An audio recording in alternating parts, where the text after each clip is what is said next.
सिल्लोडच्या ओमशांती चौकामध्ये जे आंदोलक या ठिकाणी जमत आहेत त्यांना आता ताब्यात पोलिसांनी घेतलेलं आहे। या सगळ्यांना जमेल त्या गाडीमधून ताब्यात घेऊन त्यांना पोलीस ठाण्यामध्ये नेण्याची प्रक्रिया जी सुरू केलेली आहे। ही आपण रिक्षा पाहतोय, रिक्षामध्ये सुद्धा काही पदाधिकारी आहेत, त्याचबरोबर कार्यकर्ते आहेत, त्यांना सुद्धा ताब्यात घेण्यात आले। दुसऱ्या बाजूला आपण पाहतोय जी गर्दी या सगळ्या ठिकाणी जमते आहे। पुढच्या बाजूला जे गेट्स आहेत त्याचबरोबर या संपूर्ण चारी बाजूमधून जे मराठी लोक या मोर्चामध्ये सहभागी होण्यासाठी येत आहेत त्यांना सुद्धा ताब्यात घेण्याची प्रक्रिया पोलिसांनी केलेली आहे। आणि या सगळ्या घटनेच्या पडसादानंतर मुंबई आणि ठाण्यातले काही मनसेचे नेते जे आहेत ते सुद्धा या मीरा रोडच्या दिशेने येत असल्याचं कळतं आहे। मनसे नेते संतोष धुरी हे सुद्धा मीरा रोडच्या दिशेने निघालेले आहेत आणि जी गर्दी आहे ती गर्दी पांगवण्याचा पोलिसांचा पुरेपूर प्रयत्न होतोय। पुढच्या बाजूला आपण पाहतो की आजूबाजूला जे लोक दिसत आहेत ते सगळे या मोर्चामध्ये सहभागी होण्यासाठी आलेले होते, मात्र त्यापूर्वीच त्यांना इथून पांगवण्याचा प्रयत्न जो आहे तो पोलिसांच्या माध्यमातून सुरू आहे। त्याचबरोबर त्यांना म्हणजे जे आक्रमक आंदोलक आहेत त्यांना ताब्यात घेऊन पोलीस ठाण्यामध्ये नेलं जात आहे। जे घोषणाबाजी करतायत किंवा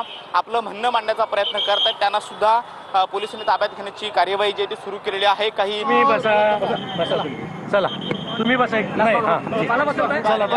तुम्ही मोर्चामध्ये सहभागी होण्यासाठी आलेला आहात म्हणजे याआधी अमराठी व्यापाऱ्यांचा जो मोर्चा निघाला त्याला पोलिसांनी विरोध केला नाही, मात्र आता तुम्हाला इथून पांगवलं जात आहे, इथून ताब्यात घेण्याची प्रक्रिया पोलिसांनी सुरू केली। एक गुलाम आहेत, हे सरकार नाही आहे, एक गुलामीचं सरकार आहे आणि यांचे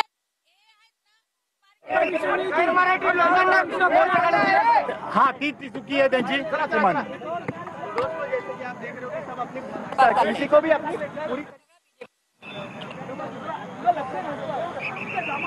मोर्चामध्ये सहभागी होण्यासाठी आलेले होते।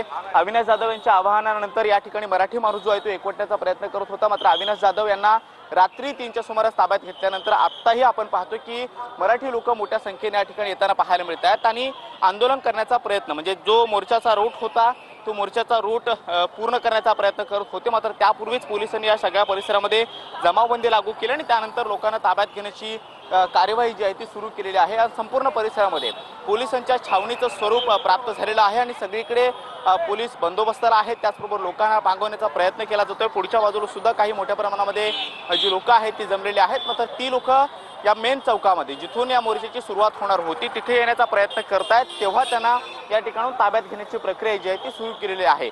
या संपूर्ण गर्दीवरती नियंत्रण ठेवण्यासाठी आणि लक्ष ठेवण्यासाठी काही ड्रोनचा वापर सुद्धा मीरा भाईंदर पोलीस आयुक्तालयाच्या माध्यमातून केला जातोय आणि संपूर्ण परिस्थितीवरती लक्ष सुद्धा पोलिसांच्या नाही, फक्त हा वाद निर्माण करून मतं कशी मिळवता येईल हे एक षडयंत्र आहे। परंतु ज्या पद्धतीने सगळे मुख्यमंत्री उपमुख्यमंत्री राज्यातले मराठी आहेत तरी देखील मराठीची ही गळचेपी सत्ताधाऱ्यांकडनं होताना पाहायला मिळते का? कारण की प्रताप सरनाईक म्हणतात की मला सुद्धा माहित नाही की या सगळ्या संदर्भात कुणी ऑर्डर दिलेत पोलिसांना। नाही, ज्यावेळी GR काढला गेला त्यावेळी